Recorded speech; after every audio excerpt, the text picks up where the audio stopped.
So, yeah, I want to thank you for the research and the care you provide to the community. As somebody who lives with schizophrenia, I've been a beneficiary of research and care exactly like what you provide. In fact, the work that you do may be in part an outgrowth of work that has benefited me directly. I'll share more about that, but I've been working with Sophia for many years and have benefited from work that she has done in the past. But you can continue to improve the work that you do to help people with lived experience by involving people with lived experience directly in that work, not only as research subjects, but even as team members, members of your working groups. I'm going to talk about why that's important and how best to do that in the latter stages of my talk. We'll start the talk, however, with first a little interlude on why looking at lived experience is so important.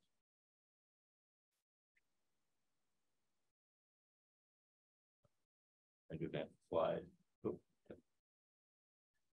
Okay, so this is one of my favorite poems. You may or may not be able to read the text on the screen, so I'll read it to you. This is by none other than Walt Whitman, the famous American poet.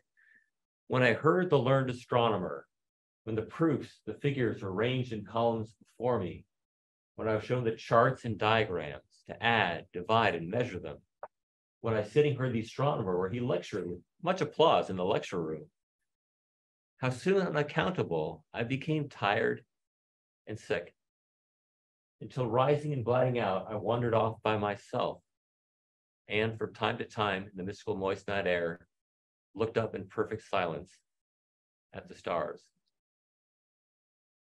What is this poem about? Anyone? Any ideas? Any thoughts? This poem is about experience and the power of actually being there and living something and taking it in firsthand. And it's important to involve lived experience in the work that you do for three reasons. Number one, it's morally right. You must have heard the phrase, nothing about us without us. People in the lived experience community want to be included in the development of solutions that can help them and will be affecting the course of their care. It is effective to do this because when you co-design, co-develop discoveries and care models with people with lived experience, they'll know that you're doing it with care for their interests and needs. Also, it will help you to take advantage of their knowledge and use it, integrating it into your program. So much research happens without regard for what people simply want and need for their care. Many examples of this I was discussing earlier today with folks here.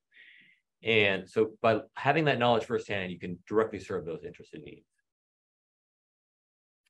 So in today's talk, it will have three stages. The first will be learning lived experience's power. Through my story, we'll explore the value of what you can learn from lived experience with mental illness. In the second phase, we'll learn how to enhance engagement of people with mental illness in research programs as participants in the programs through science that I myself have conducted. And then secondly, how to let lived experience lead. So by enabling people with lived experience to be integrated into your organizations, into your labs, into your clinics as team members, and help even into leadership positions, you will supercharge your workforce and it'll be a win-win for all involved, including the patients. So for phase one, learning the power of lived experience. I'll share my story. My story starts in September of 1990, when green leaves were turning red, geese were flying across the horizon, and college students like me were returning to their fall semesters. Gazing out my bedroom window, I saw none of this. I was trapped within the vortex of my thoughts and feelings, my bizarre hallucinations and delusions, and that beautiful world outside my window was passing me by.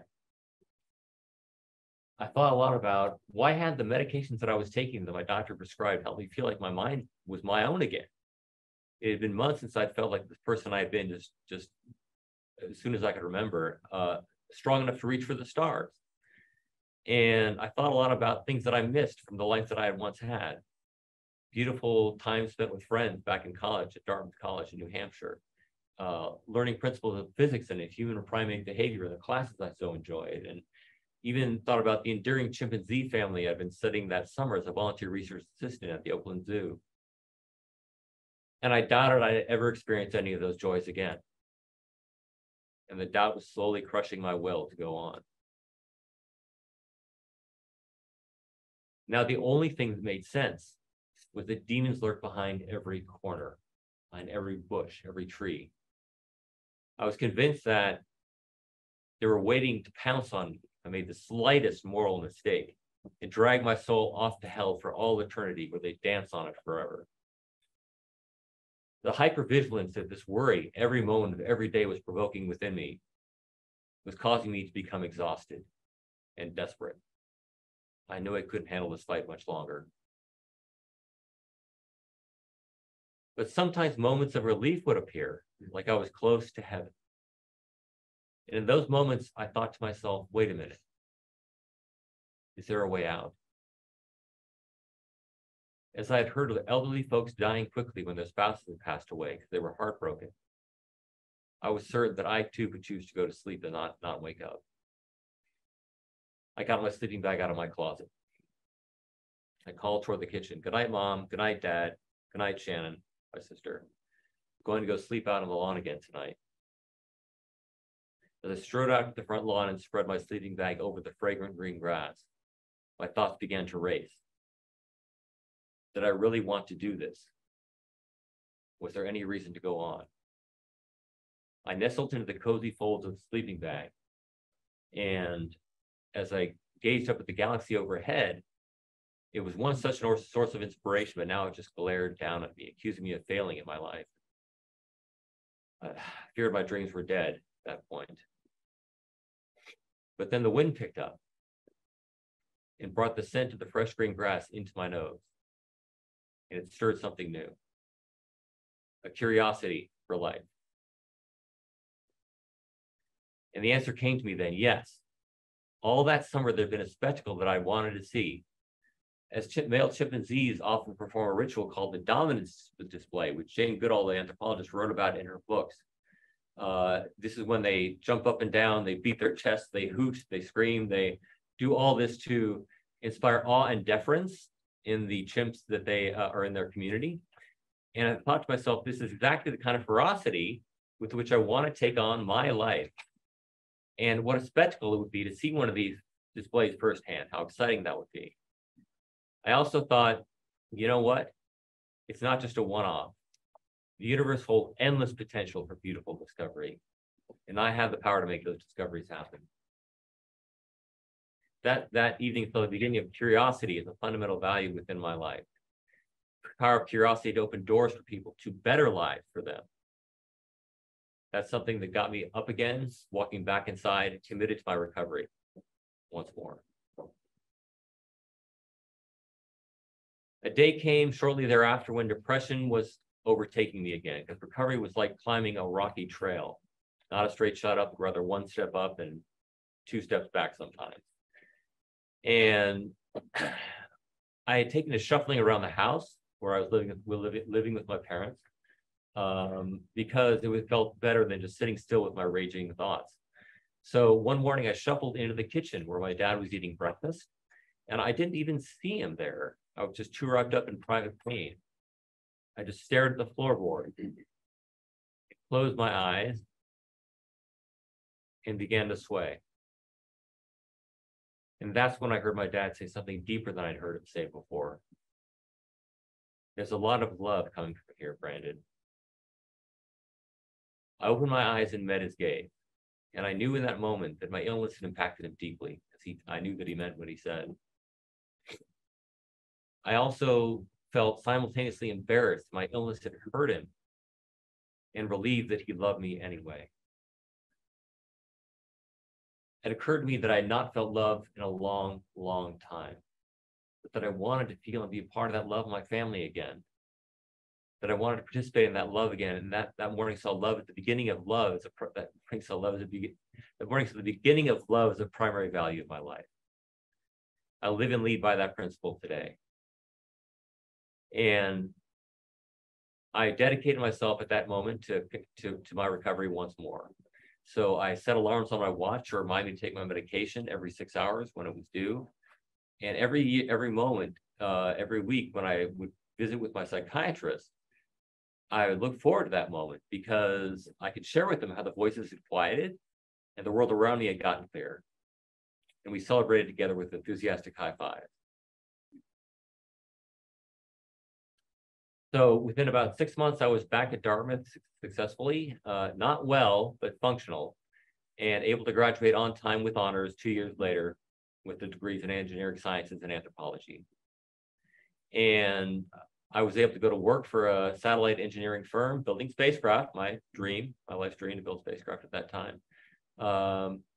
And that I was successful at that for about 6 years until I had a terrible relapse. I'd gotten into graduate school. I was going to go to MIT and study engineering, get a Master of Science. And that's when I decided that I'd ramp off my medication. I felt okay. I felt that I had to sleep less than 9 hours per night on the meds to succeed in graduate school. And that turned out to be a disastrous choice.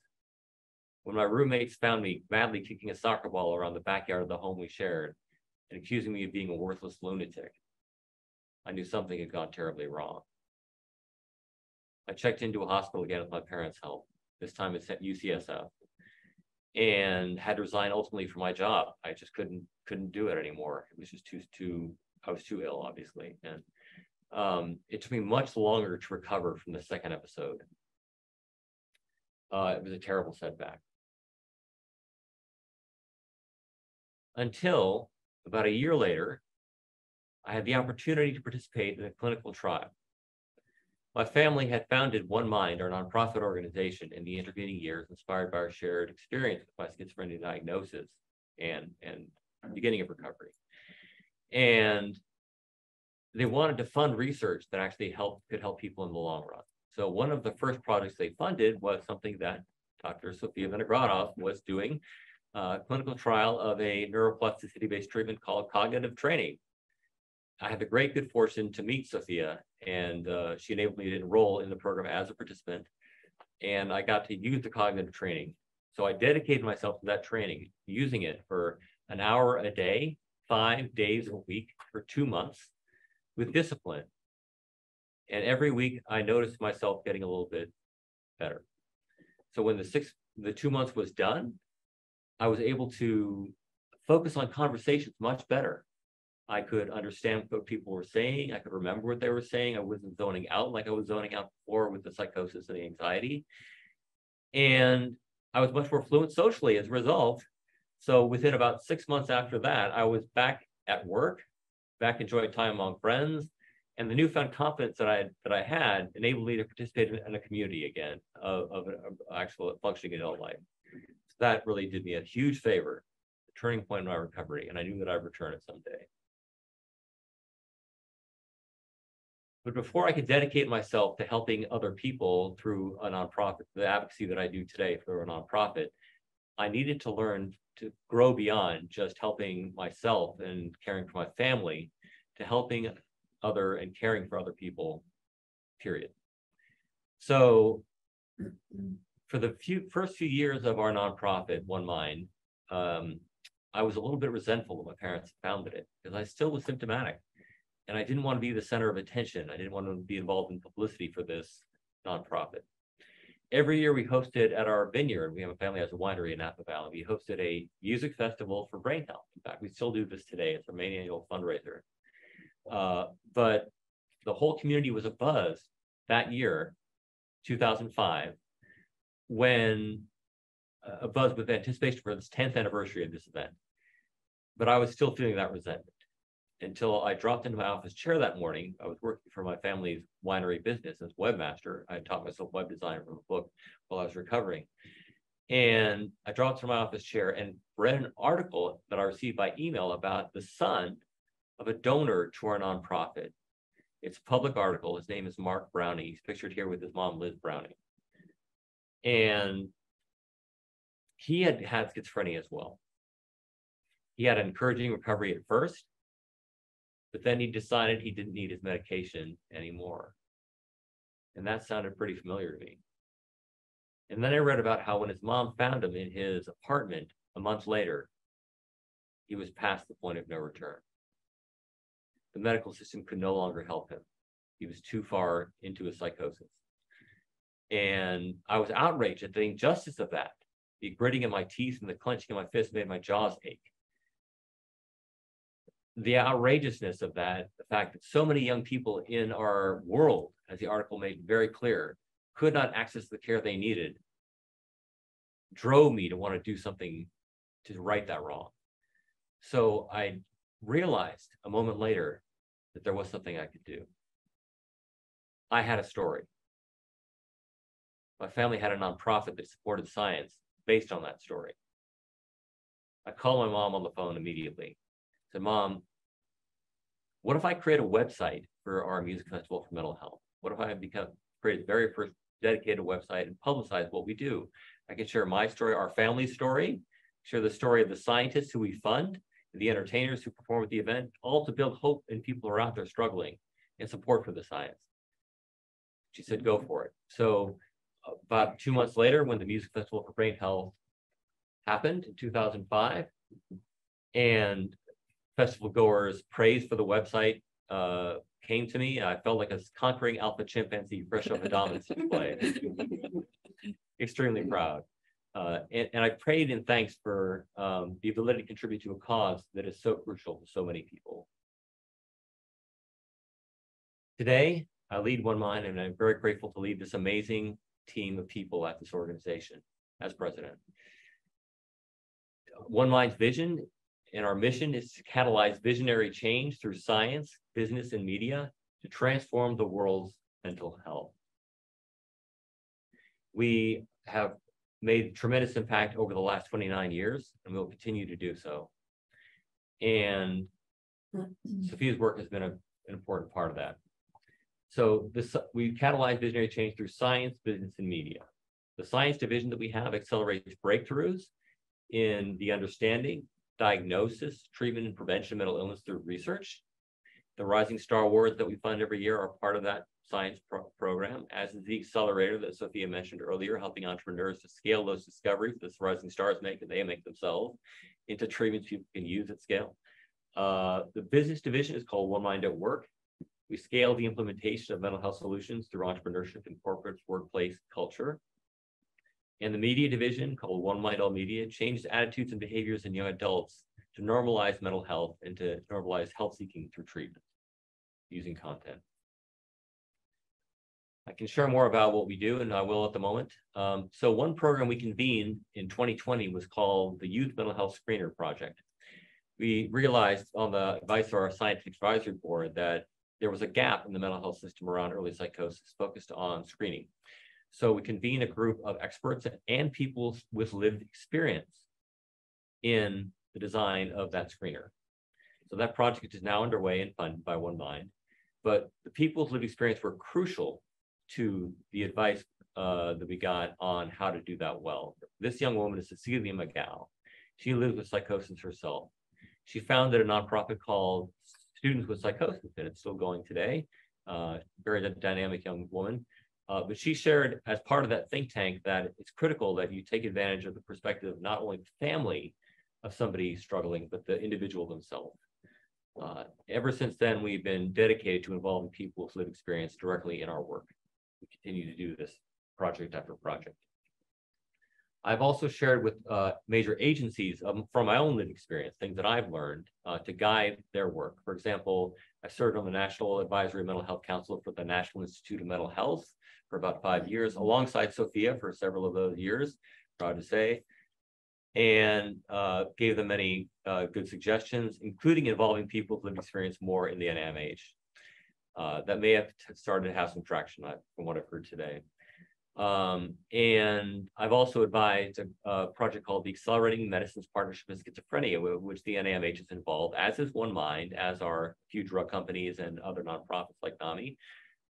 This project is developing new medications for the very earliest stages of the clinical high-risk stage of schizophrenia. And I'm very proud to be part of that project as well. I advise them on the urgency of the project, the importance, the fact that so many people's lives are unraveling as we speak. don't wait to get too much detail before you get the project underway. Also advise them on involving the perspective of people, like sharing data with people from the sensing that they do as part of their studies. So that, I believe, is the benefit of that project. So now it's time for a little discussion, if you're willing.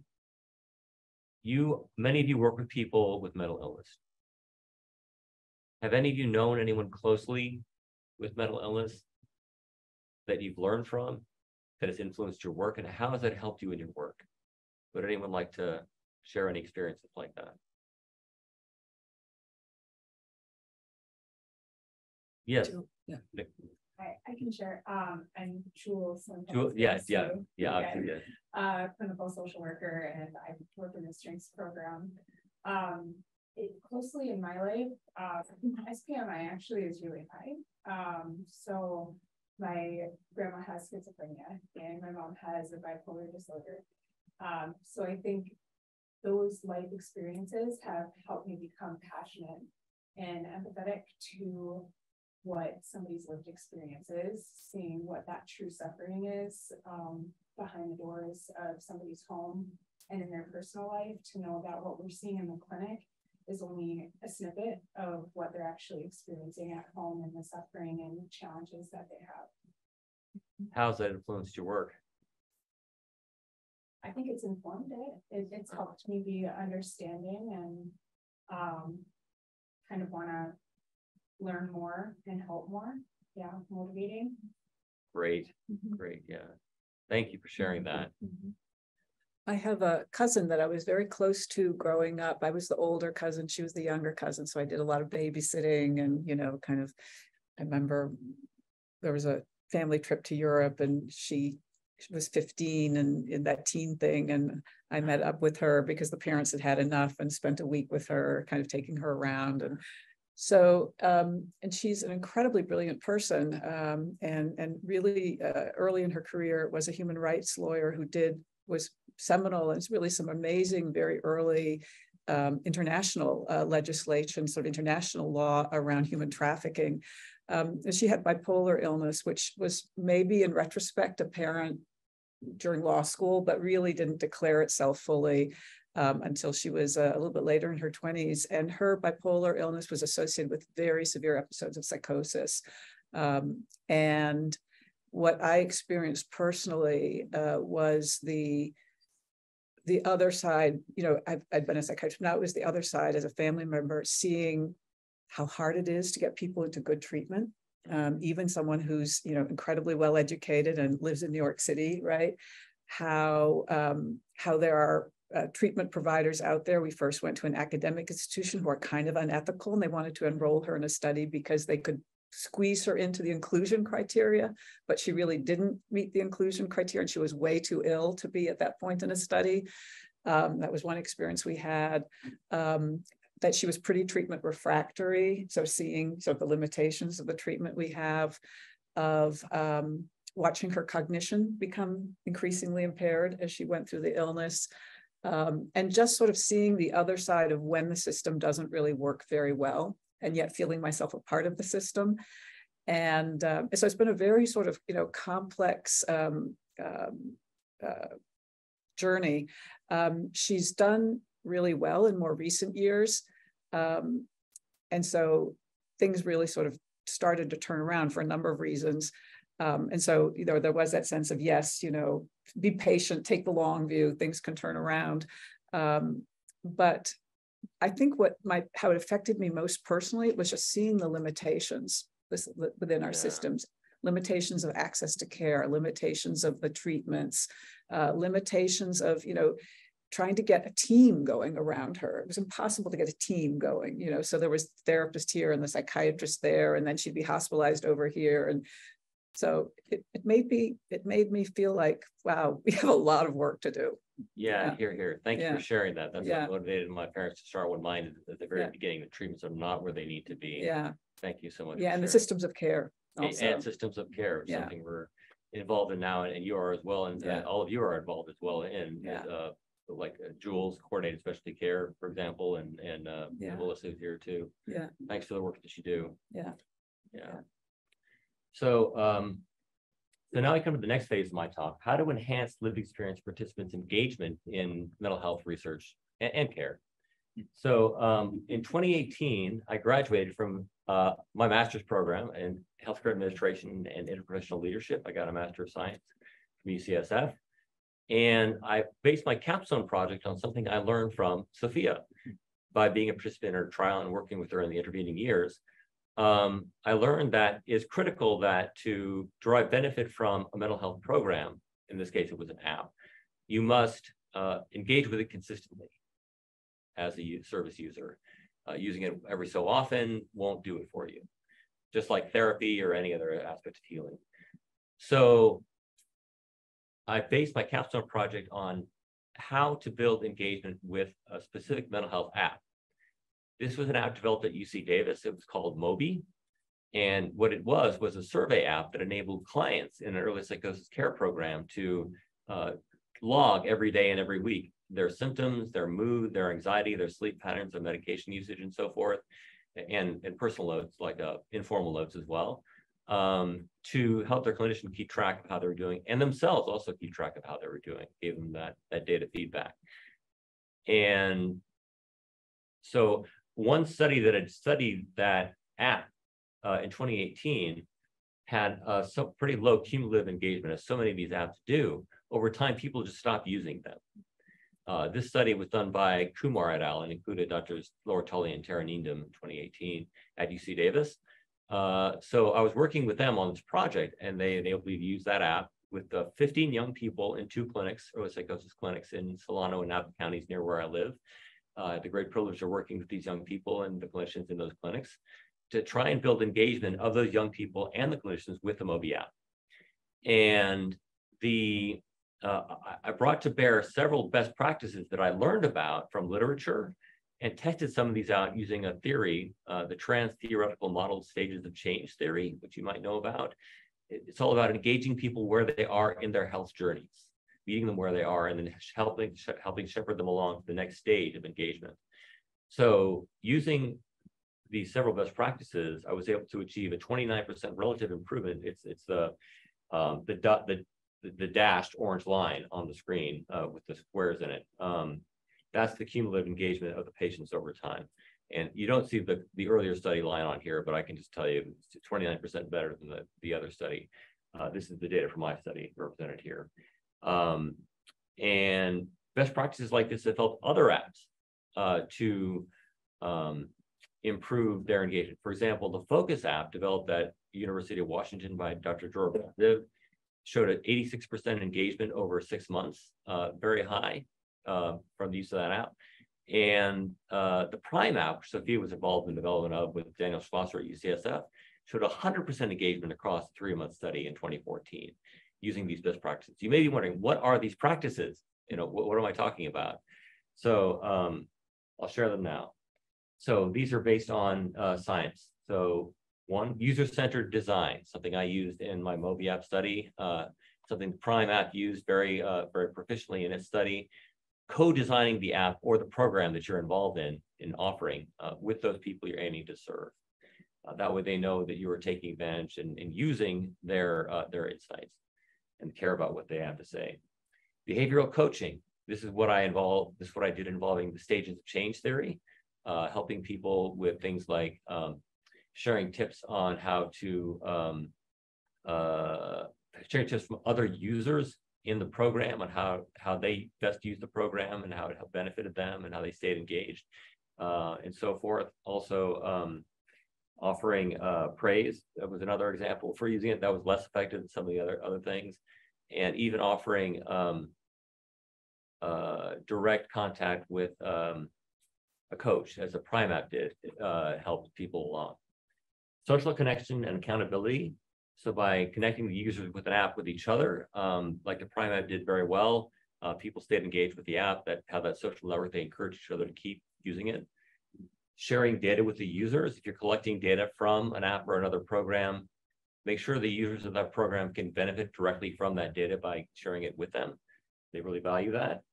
Sharing targeted mental health tips. The Focus app does this very well based on like the data it's collecting. It might say if somebody's like depressed offer them a CBT-based way to approach that.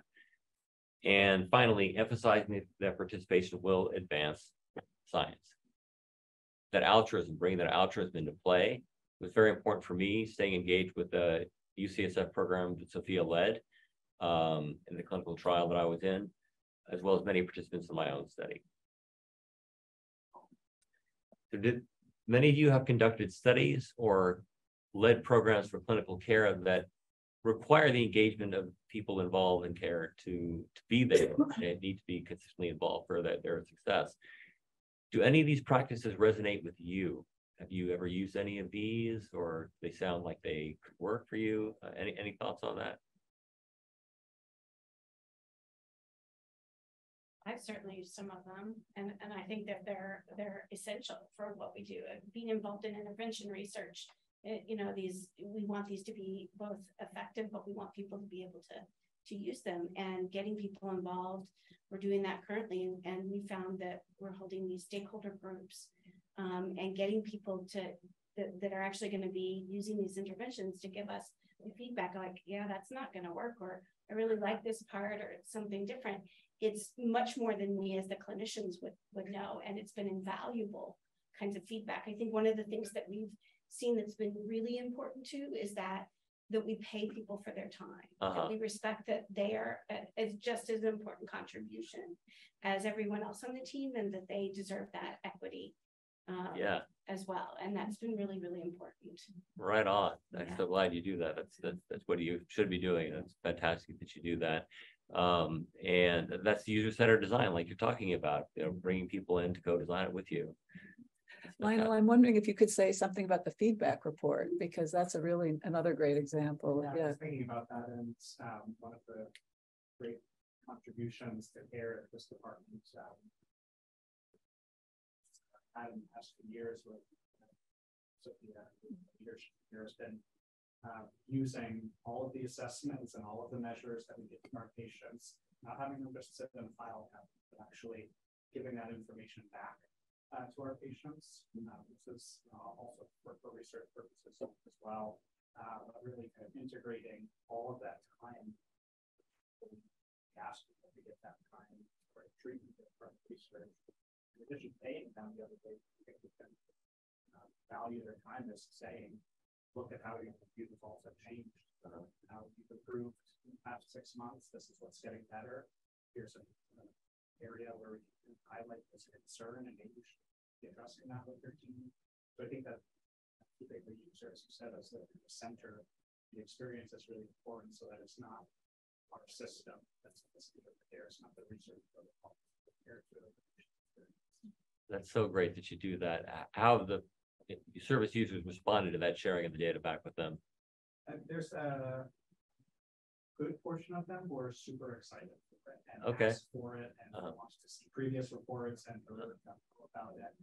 I was thinking as you were talking actually that there is something of a tension, because for many people this is a meaningful purpose activity, and so we get people who are super engaged in that. And then there are other people who are at a stage of their recovery where they're still despondent, really kind of thinking about the negatives, thinking about this illness smart, not as enthusiastic.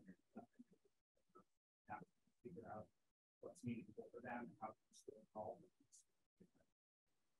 Because it's not everyone.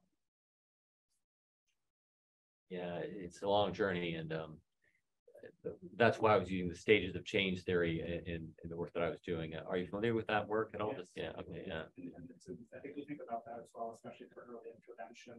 That half of the battle is simply engaging people. Yeah. Giving them something to get them involved in treatment, whether it's around work, or school, or relationship. But oftentimes, adults that they're not saying, "Hey, I want to be on medications," or "Hey, I want to be on therapy." Yeah. Really have to figure out if it's Yeah. Well, it's great to keep the user at the center of the work that you provide. Thank you so much. So, so the third stage of my presentation involves how to involve people with lived experience to be part of your team and to lead research even. I learned what I'm going to share with you from the Lived Experience Council of the Healthy Brains Global Initiative, which I helped to spearhead the launch of in 2020. This council is comprised of people from all around the world, which you see pictured here. And this council convened in Marrakesh in Morocco about 6 months ago to create a white paper called Transforming How We Work, Reflections from the HBGI's Lived Experience Council on Embedding Lived Experience into Organizations and Services. And I've been in communication with this council, the coordinator for it, over the last couple of years, actually, and learned from her about the progress of the council and what it was developing. And I've read this report. So I'm going to share the best practices from this report with you now. So first, why embed lived experience in an organization? So I'll give an example from, for example, integrating lived experience into service design, like designing new services for people with mental illness. Evidence from literature shows that it improves service quality and accessibility. It actually does this for real. It creates adjunctive services to support treatment, leads to that. Leads to growth and empowerment for lived experience service users and as well lived experience advisors, so that they're involved, they grow from it. And also decrease stigma in service use providers and the users themselves, so they're less ashamed of their own experiences and less discriminatory against the individuals involved in services. So the best practices start here. So how should lived experience be integrated? The Lived Experience Council of the HBGI's answer is purposefully at every level of your organization or program and right from the outset. Do this very thoughtfully and intentionally. You can do this with people as program or project advisors. There are 3 different ways: program or project advisors, as a standing council like the HBGI did, or including in the structure of your clinic, including leadership roles. So One Mind will begin involving people directly with lived experience more as program project advisors this year in a systematic way. I'll share more with you next time we have a chance to talk on how we're doing on that. But all these 3 are available to you. So this is a discussion point, and I believe we covered that, Piper. Thank you for sharing about involving people with experience on your advisory group there. Has anyone else involved, anyone as project advisors, council members, or team members, maybe in a more deep way? Who's here? Yes. Hi, my name is Steve Olson. I'm working on a project to expand the availability of clozapine, and which is, as everyone knows, very underutilized. And so, as part of that, I contacted Bethany Geiser from Cures Foundation, and she mentioned you spontaneously. I said, "Oh, he's coming to Grand Rounds next week." So Bethany is participating in a webinar that we're doing, and she, of course, has this website and foundation with many testimonials from people that have lived experience on clozapine and how it's been life-changing.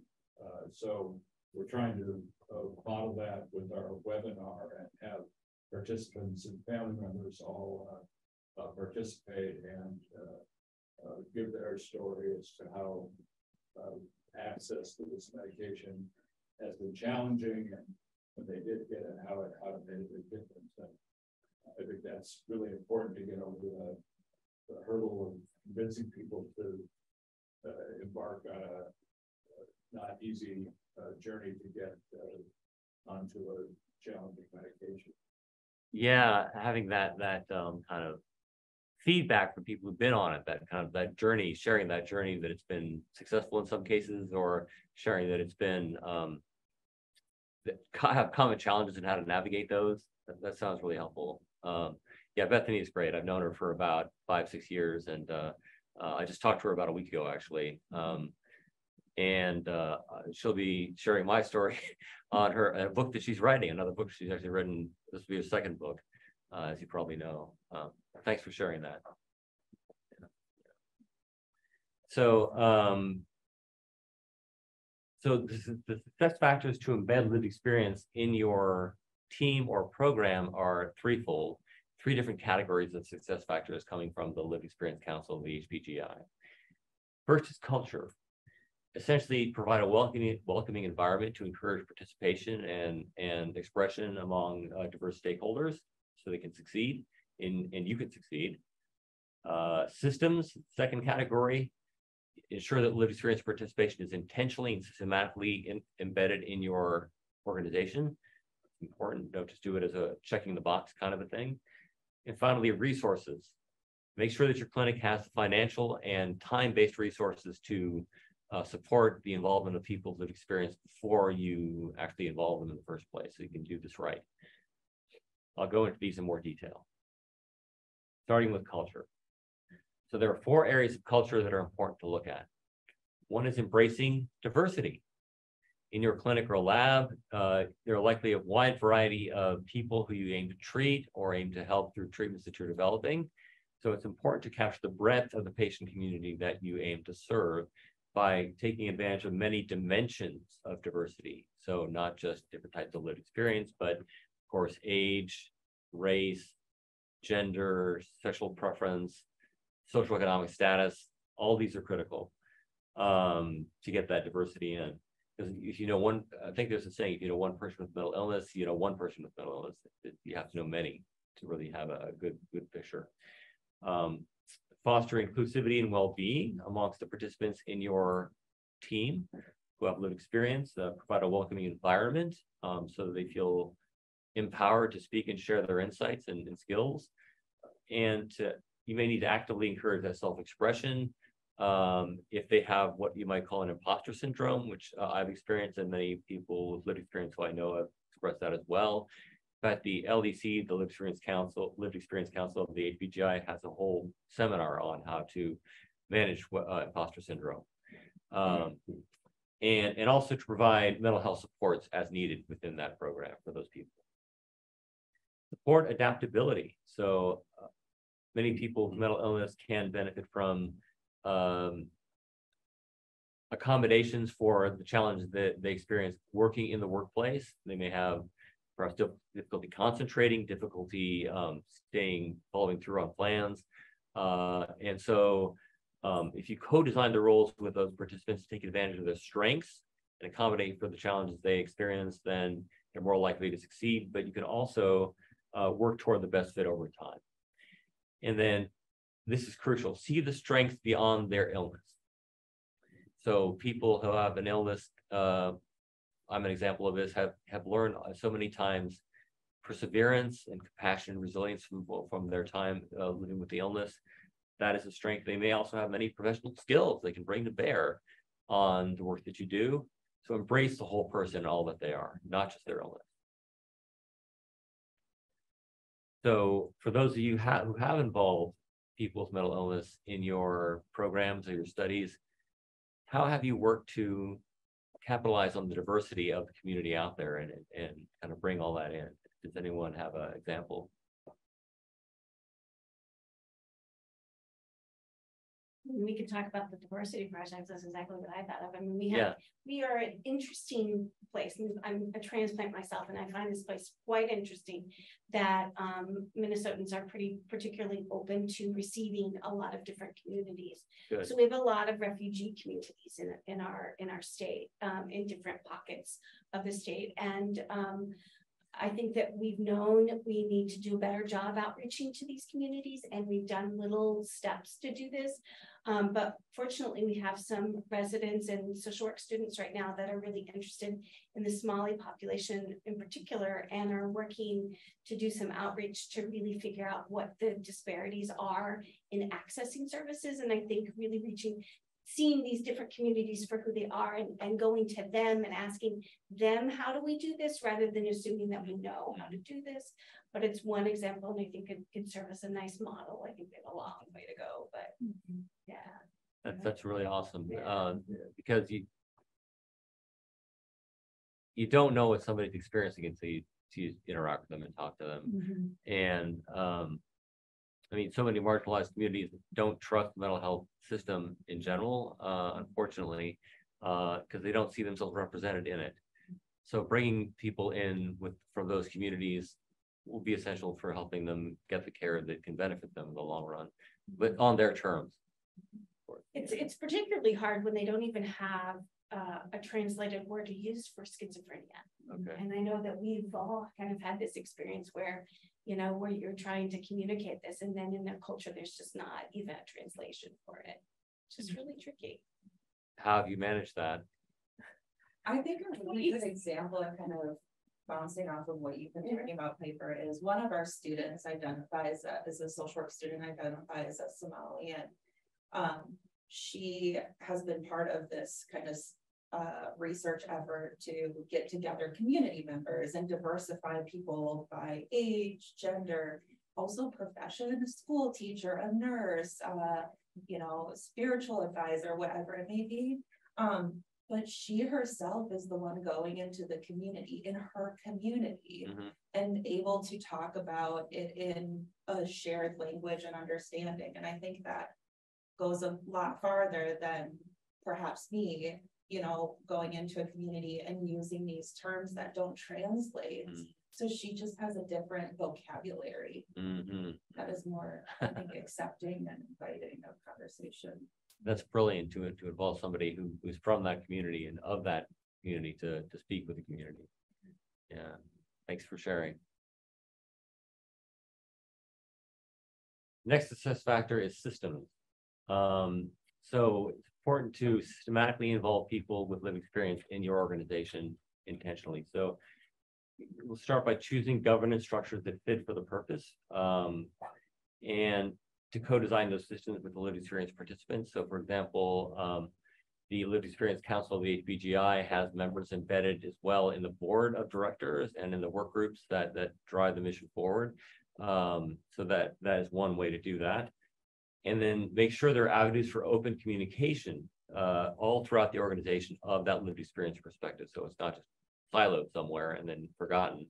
You must disseminate that perspective across the organization with systems that are in place to do that, processes, and ensure the leadership's accountability to the lived experience members in the team so that their ideas are in fact integrated and used. So for example, the Lived Experience Council of the HBGI offers a report card to the leadership every year for how well the leadership has integrated their ideas into the actual operations of the organization so that they are held accountable that way. I think that's a good way to systematize that. I think we should do that for scientific research. Okay. I think we should have like a report card that people with lived experience give to us researchers. Yeah. You know, about whether we really are making the world a better place or not. I just, that's like one of my pet peeves is so much of, and part of my research too becomes, again, as we talked about before, just stamp collecting, you know, as opposed to this will translate in this way. Anyway, that's editorial comment, sorry. Okay, thank you. No, you're right. So this is one last question on this area. Have you systematized decision-making roles, accountability, and communications between LE participants and management? Any examples of that among this group? Not yet. Not yet. Okay. Work. Yeah, more work is needed. Yeah. Okay. All right. Opportunities. There are many opportunities for improvement. Opportunity. So before you launch into that, here's a few areas that you can look at for resources on how to do that. Have the resources available. So when people with lived experience join your teams, I mean, it would be obvious, it's important that they have the appropriate skills to participate in the team, not just their illness, but actual skills that are relevant to their work. And if they don't have, you can help the process by selecting people judiciously when they join. You can also train them to have the skills once they join, as the HBGLAC has done. You can provide logistical support. Now, this is very important for people who have less resources of their own. First, it's important to provide competitive compensation, just as you said, Piper, to show that they are valued, and also give them the financial ability to participate by supporting their time. And then it's important to ensure they all have access to the collaboration tools you use within your teams. It's kind of a technical thing, but if someone doesn't have access to broadband internet because they can't afford it, or they live in a rural area, they don't have access to the latest hardware, make sure that they get that access so they can join you on remote working if that's needed. And then The last point, accelerate, assess the organization's resources before you start to make sure that you can sustain lived experience involvement over time. That's crucial. You may even consider hiring a coordinator or dedicating someone on your team to be that coordinator, to own the process of integrating lived experience within your organization. The HBGI did that with its Lived Experience Council, and that's the person I've worked with over the years. And it's been very successful.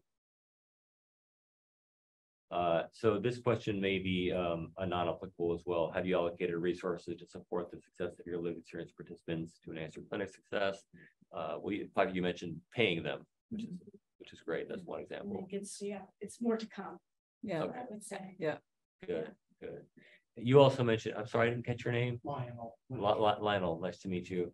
You talked about sharing the data back with the participants. Yeah, that's awesome. That's not a financial resource. I think that again is more of a motivational resource. Yeah. It's different for, work with peer specialists, with previous teams who contract New York, who recently kind of upped, they were originally 50% or 100% peer specialists. So they made a big effort to include experience more work. The challenge I think that everyone knows is that they still can't bill for these services. Yeah. Sometimes there are big barriers that they have to advocate for. It was just to make these services available to patients. So yeah, I hope that's when we say there's more to come, that sometimes happens from a top-down approach from large federal grants, like that. But to answer your question, we can do more. thank you. That's a very important area of advocacy is creating proper payment processes for involving peers and many other dimensions of mental health care. Yeah, thank you for bringing that up. So by incorporating these best practices in the HBGI itself, what value has that brought to the HBGI? This is an example for you, but what value might bring to your clinic or lab if you integrate it into your lab. So it's transformed the governance structure of the organization. It has ensured accountability and adherence to the organization's values, its core values, shaped the culture to be inclusive in a variety of different ways, created essential products such as reports like the one I'm sharing with you today, and brought more funding into the organization. Actual donors and corporate sponsors have seen that this lived experience is an integral part of the HBGI and wanted to give it more money because of it. So that it can be a great marketing point as well as providing the value directly to you and to the participants. So we talked a little bit about this already, but thinking into the future, if you more fully adopt any of these practices, what do you think of how this could improve your success in your clinic or your lab? I think we'll be more user-centered. We'll be more patient-centric. We'll be more our goals will be much more real world. Yeah. And I think more grounded. Yeah. Much more grounded. Yeah. Yeah, Joel. I find we have people that want to do this, and it's the system barriers that are keeping them from being able to be included. We have so many people that want to be peer support specialists, but the training is limiting, or that they want to be in these roles, but it's not reimbursable. So I mean, if we can find a workaround within our system and include them, I think that the results would be really high. There would be a lot of engagement and competitive, and could be really fruitful for our programs. Thanks for bringing that up. That's like what Lionel was saying a moment ago. There isn't the payment system for peers. One Mind has been involved, me personally, from One Mind has been involved in advising a research program that Kaiser Permanente is conducting on improving payment for coordinated specialty care services, which is like a bundled model, and having insurance companies pay for it through the data, using the data for the research to advocate for that. And so that's moving along, but I'll keep you apprised of how that goes. Hope it succeeds. Yeah. So this brings us to conclude here. The only source of knowledge, as Albert Einstein says, is experience. How true that is. I want to thank Mariel Sander of the HBGI, who's been the coordinator for the Lived Experience Council and my liaison to it since 2021, as well as our own Stephen DeGrotto here for seminal support and collaboration over 25 years. thanks to all of you for being here, participating. Any questions?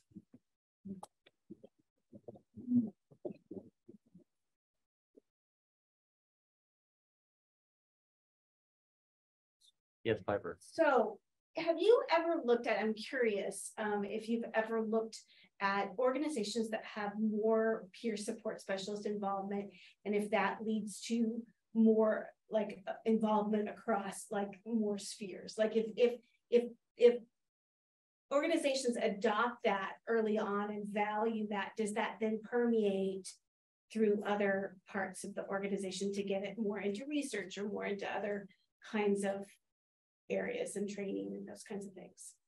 Yeah, the HPGI is a great example of that. It started out with a council. Actually, it started out with people with living. Shall I close my slides so you can see? Oh, yeah, that'd be nice. And I'm just going to keep an eye on the chat, see if people put questions in there. Great. Yeah, the HPGI is a great example of that. It started out where I recruited people to be involved directly in its work groups because there was no council yet. And right at the very beginning, that there were 3 work streams involved in creating the mission of the organization on like what to research, how to pay for it, and how to disseminate it. And so when the Lived Experience Council started, it moved more toward that direction. But since then, as I mentioned, they've systematized how it gets disseminated throughout the whole organization. So because it's accountable to the Lived Experience Council through that report card, leadership takes it seriously and has been really using what they have advised them to do and what insights they've shared on what works and doesn't work in treatment in the development of its programs. I see this really as being part and parcel of our DEI work more broadly across the department. Yeah. And that we all have, and not just leadership has to hold ourselves accountable, but every single member of the department has to hold themselves accountable for creating and supporting an environment of inclusivity. Yeah. It's but we have much work to do. Absolutely. I love how you put that. I mean, neurodiversity is a kind of diversity. Absolutely. Absolutely. Yeah. Lyman? I'll get to the question eventually, but to thank you for this presentation. And it was all fascinating, but in particular, the first part, your story, sharing your experience. I think about the people that I've worked with experience that have shared that experience, just how powerful it is. In part because we're still working against a real negative symptom of psychosis and severe mental illness, and the old model of thinking of it as a degenerative, like that for downward. And we still see that mentality in our patients, with our families, and it's crippling. So this kind of work, sharing this kind of experience, I think is the most powerful treatment for that. That's a system problem. That's an institutional problem we've had to recognize. So I guess my question is, other than the work that we're doing to try and incorporate more people with that experience into treatment, do you think there are things 20 years from now we'll look back on as treatment and early intervention, coordinated specialty care, and say, why were we doing that? Or why? What were we missing from treatment? And I think that's what I think about. We're talking about people who we don't get to. Yeah, that's really interesting. I mean, part like you said, people you don't get to, the people who aren't in that treatment because they don't engage with the care system. We're definitely missing that. Missing the opportunity to go farther than just the coordinated specialty care actual program where people are part of the outpatient program, but rather what happens next. I know some programs have a step down feature. I believe, Jules, you were talking about that. And that could be really helpful. Like the Origen program in Australia has an online step down program where young people can stay engaged with each other in kind of a moderated chat community. I think that's important. Some new innovations are coming out that could be integrated into coordinated specialty care to expand it and make it more accessible. For example, metaverse-based interventions, online therapy, but within a metaverse setting.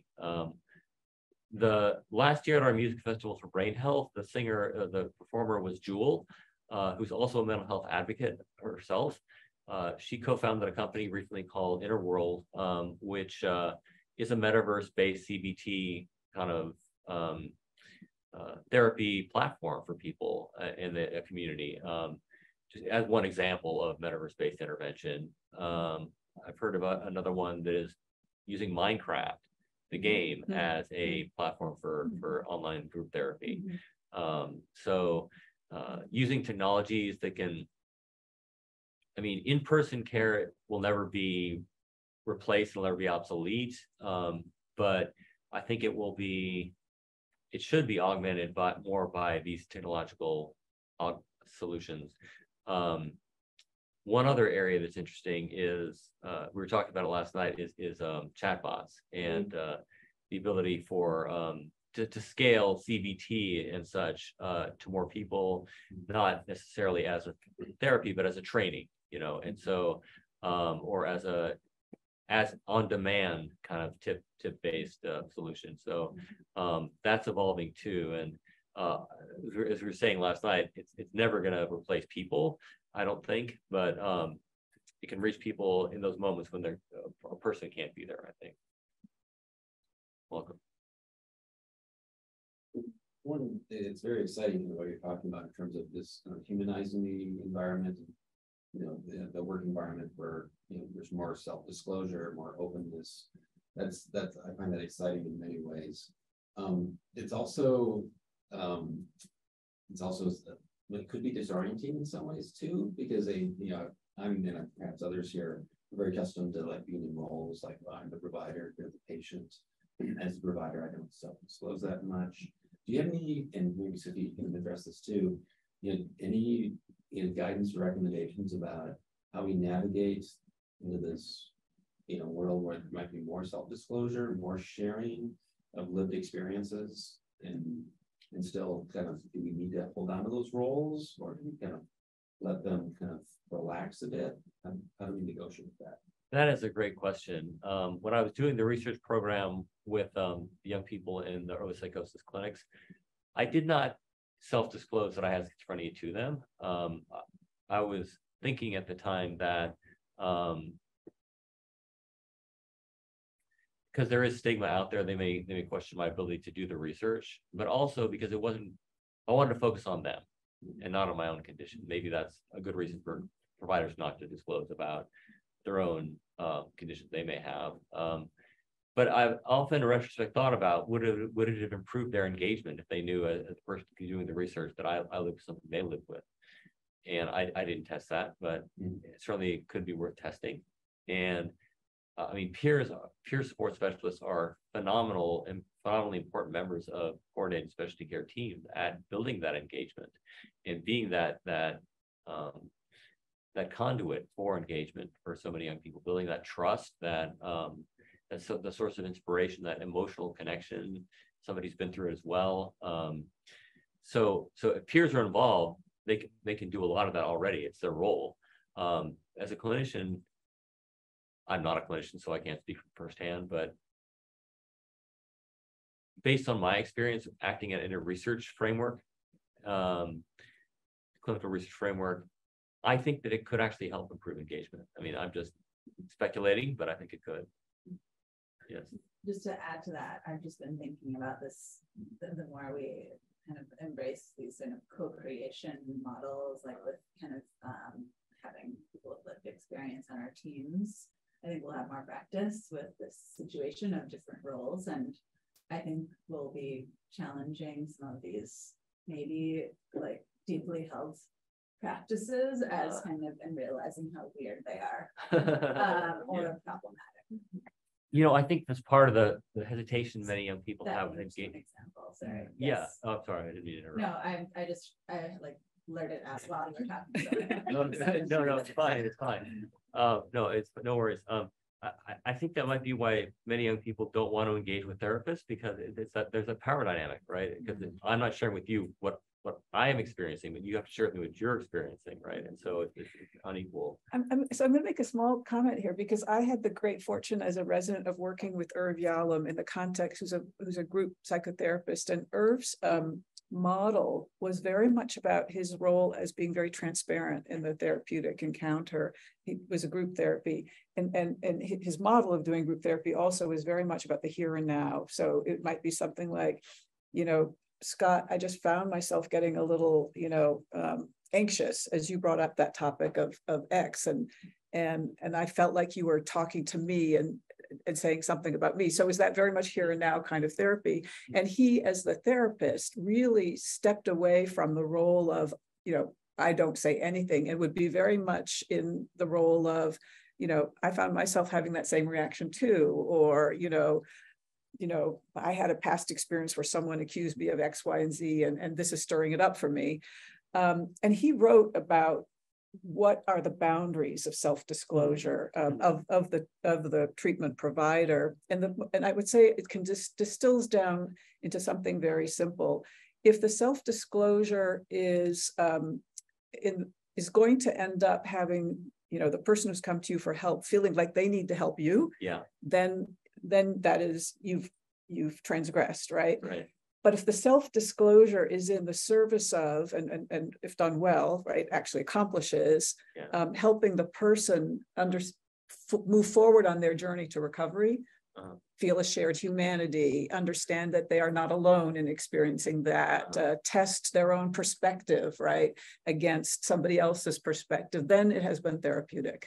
Yeah, and that's a principle of public speaking too, right? About mental health advocacy. It's like the saying is, you speak from your scars, not from your wounds. Right. So if it's healed over, if you're able to speak from a detached perspective and relate it to what their experience is, then that is, it's great.